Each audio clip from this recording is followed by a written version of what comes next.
What is going on YouTube? Hitterback making another brand new Crypto TV episode. In today's video, we are going to be looking at Litecoin, Bitcoin, Ethereum, as well as XRP to US dollar. I also want to look at the S&P 500 for those that have invested for their Roth IRAs, retirement funds, or just in some sort of brokerage firm for just long-term trading and, just slow, steady, positive growth. Specifically in today's video, we have to talk about the recent drop that we saw that we discussed in yesterday's episode. Prices actually retested bottom supports on most of the uptrends within these ascending triangles. We discussed in depth how that trading inside a triangle deemed more profitable than and less risk than waiting for the appropriate bull run or big volume spike to happen at the end while filling in the gap of these beautiful ascending or descending triangles. So in today's video specifically, we are going to be talking about where we're headed in the near future, by the end of February, as well as pretty much what to expect and how to profit off of this. If you guys are interested, definitely make sure to subscribe, turn on post notifications, leave a giant thumbs up as this does help support the YouTube algorithm. Make sure to follow me on Twitter at CryptoVOfficial. This way, if you have any questions, comments, or concerns, you can DM me over there. Otherwise, let's jump right into today's episode.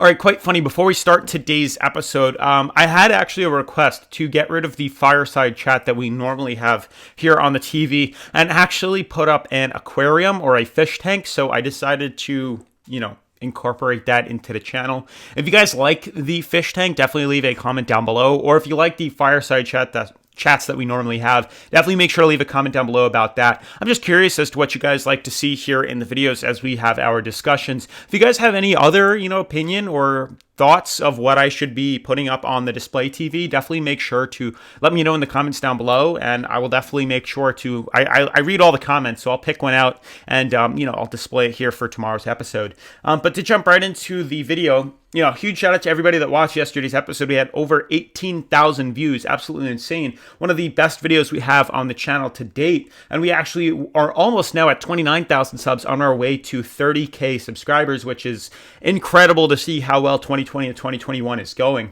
But to jump right into the specifics of today's episode, I do have the top 10 current coin market cap cryptos up on the board right now. You can see in regards to how they're trading, the only coin that's really doing fairly profitable is Polkadot, as well as I would say Cardano, but they're doing okay. I mean, I've never thought to see XRP fall to number 6, but that's where we currently are residing. As for the other cryptocurrencies, we're pretty much just at a standstill, a consolidation point. Not really anything of crazy happening within these cryptocurrencies, and that's why I want to spend the rest of today's video kind of looking at these markets.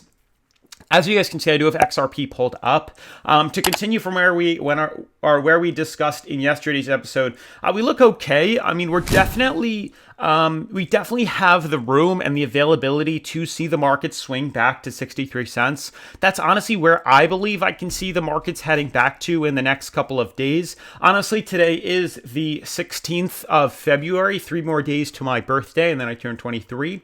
But you can see right now that we're very close to retesting this bottom support here. We're also undervalued on the MACD, as well as trading at, I think, 47, I would say, on the relative strength indicator for the 4-hour price chartings, and I am going to jump to the daily in a second.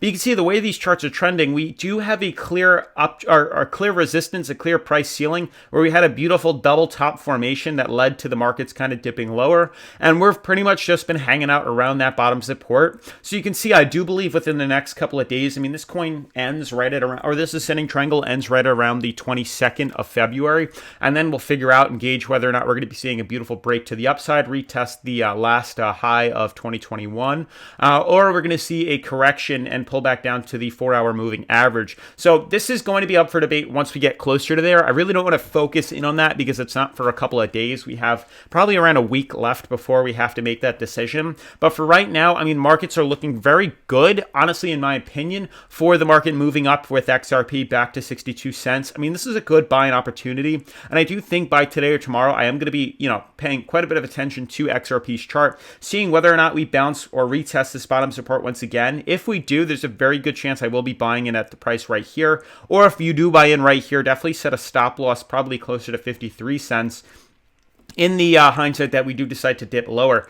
We could see a pump fake. I don't think we're going to see that. I ultimately feel like the market, by the double top formation, allowing us to come back down and retest bottom support, I do think we're looking for another swing back to the upside and retesting 62 cents.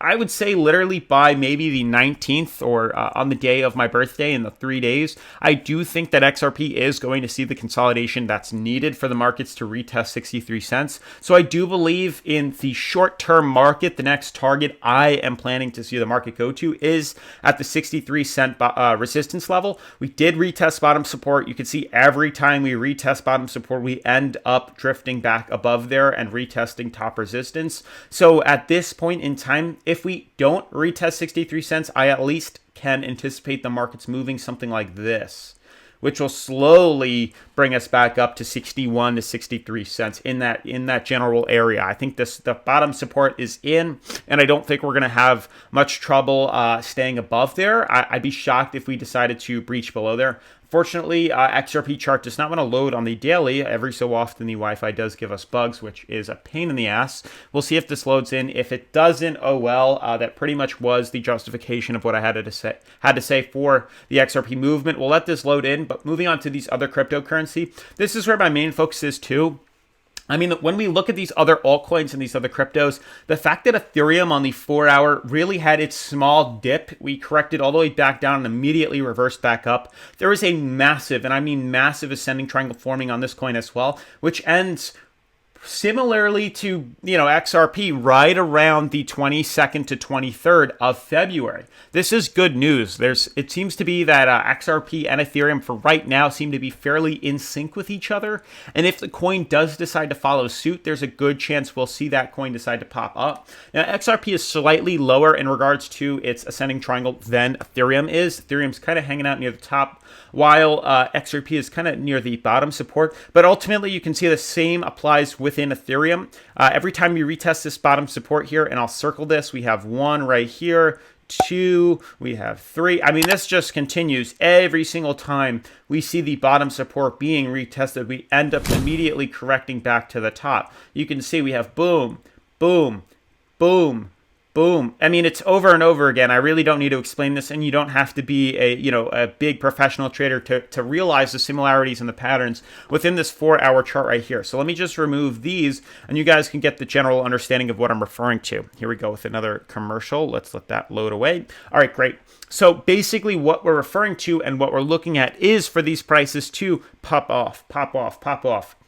And you can see there seems to be more of a bull market surrounding it than this price ceiling that we're just finally coming to retest. This is new all-time highs. This is new grounds for Ethereum. These are new price levels. Let's see if XRP loaded in. Nope, that's unfortunate. We'll get that fixed by tomorrow's episode. And you can see with this price resistance up top here, there's a good chance we are going to be filling the gap. We need to consolidate. So I don't think the coin's going to be going much higher. And I don't think Ethereum for right now is the best investment in the short term. For Ethereum specifically, I would just keep put and I would wait. Just give it a week at most just to see the consolidation. We need to fill in the gap here. Once we get closer to this area right here, this apex, then we'll make the general decision with everybody's opinions as to whether or not we are going to see it pop to the upside, breach above all-time highs, or correct to the downside.